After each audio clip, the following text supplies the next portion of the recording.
WVUT TV has unveiled a new series highlighting the people and careers that make up the local community. On June 6th, all 28 short episodes of People in Your Neighborhood were premiered before a large crowd at the Lothian and Red Skelton Gallery of Fine Art on the Vincennes University campus. First of all, welcome everyone. Thank you so much for coming out on this Saturday night.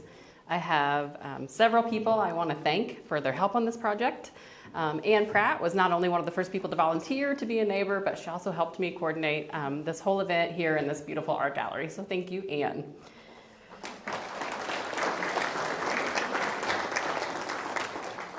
Over a year ago, I asked two of my coworkers, Amy Norton and Tessa Haig, to come into my office and listen to one of my new crazy ideas.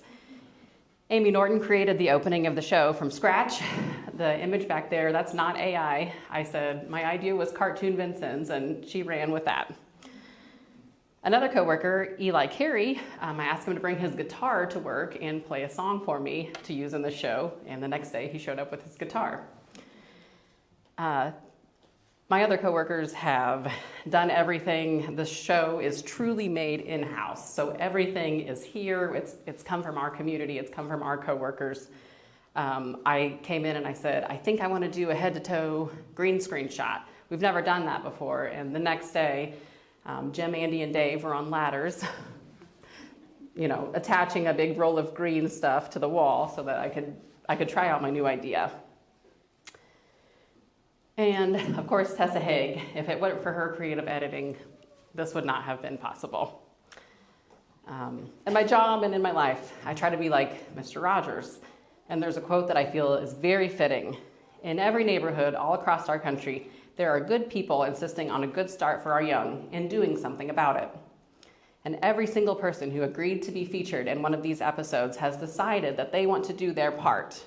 They volunteered their time to come into our studio and record, and then they let myself or my coworkers come to their place of work and be all up in their biz as well. I wasn't sure how many people I would be able to convince to do this project, but as you've seen on the program and on the coloring sheets, I got 28 people from our community to come in and be a neighbor for our show, and that is amazing and a true testament to our community. It was important for me to include a variety of neighbors with diverse backgrounds, abilities, education levels, and paths to success.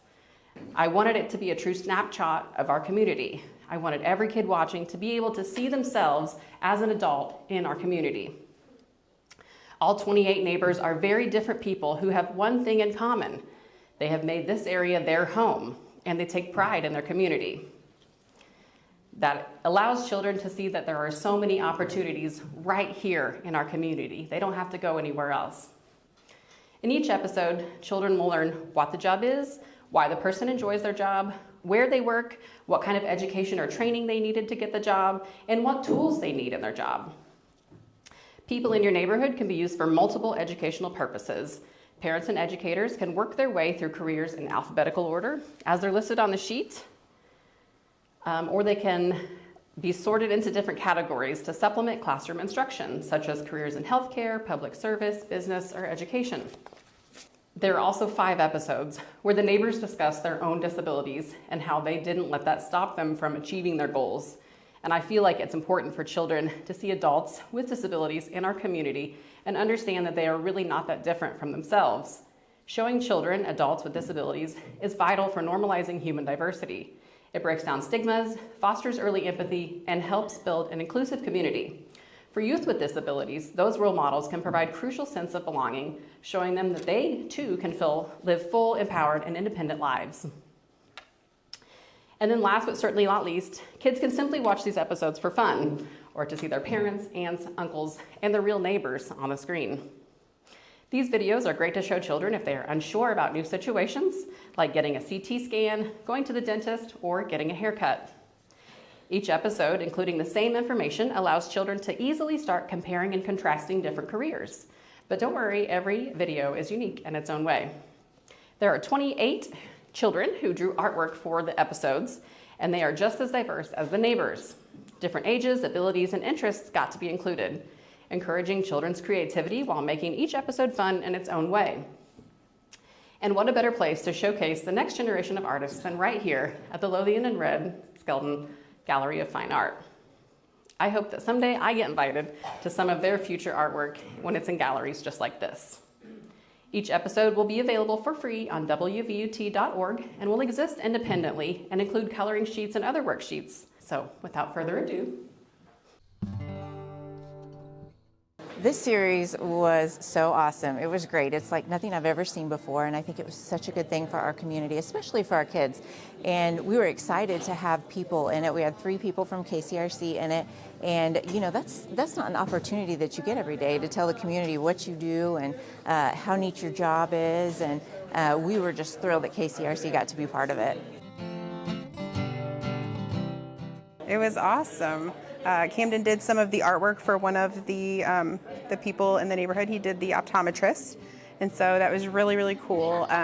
We homeschool, so we always look for really interesting ways to get him involved in the community and with other people, and so this was really a unique experience. I love my job, and I love being a part of this neighborhood.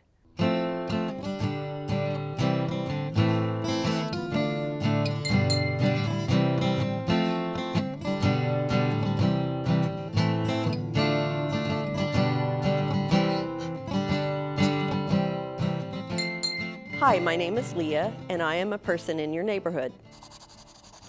I am an animal shelter director. I like my job because I get to work with great people who all help animals in need. We work to find animals new, loving families. I work at the animal shelter where we take care of cats and dogs that are homeless and need help. My job is important because I get to be a voice for the homeless animals that cannot speak for themselves. Sometimes I work in my office, sometimes I work at other locations throughout the shelter facility, such as the cat room, the dog kennels, or the intake room. I went to college for 4 years and have a bachelor's degree in psychology. All shelter staff wear shirts that say Animal Control on the back so that we are identifiable in the community. Most days I wear comfortable clothes and shoes because we are working and playing with the animals both inside and out. Some tools I use in my job are my computer to keep information about the dogs and cats we have in the shelter, live traps to help us catch the animals that need vaccinated or spayed or neutered, lots of clean blankets and toys for the animals, and a microchip injector for the animals to get microchipped, so if they get lost, we can scan the microchip to find their owners. We take care of animals every day, including cleaning both the animals and their areas, take care of most of their medical care. The goal of the animal shelter is to get the animals healthy and help them find their forever homes. My favorite part of my job is seeing former shelter pets living their best lives as happy adopted family members. I love my job and I love being a part of this neighborhood.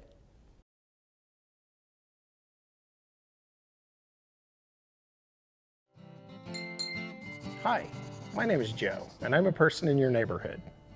I'm a park ranger. I like my job because I like to connect people to history. I work at George Rogers Clark National Historical Park. My job is important because learning about the past makes us better prepared for the future. Sometimes I work in my office, the information desk, the Clark Memorial, or outside on the park grounds. When field trips come to visit, we dress in clothing like 1779 to help students understand the period more. I went to college for 4 years and have a bachelor's degree in history. The great thing about national parks is that you can study a wide variety of things like history or science to prepare you for the job. I wear the traditional park ranger uniform to celebrate the first rangers at Yellowstone National Park, almost 150 years ago. The uniform also includes a badge, nameplate, and an embossed belt. Vincennes embraces its long history very well, including its history with George Rogers Clark and the American Revolution. Some tools I use in my job are a tricorn hat, an American long rifle, and other accessories from the Revolutionary War era. My favorite part of the job is I get to meet people in the neighborhood who who work with schools, local businesses, city government, and other museums. We all work together to share these special places with visitors. I love my job and I love being part of this neighborhood. Once again, all 28 episodes of People in Your Neighborhood available online at WVUT.org. And there's also some educational materials there that you could download and use at home or in a classroom.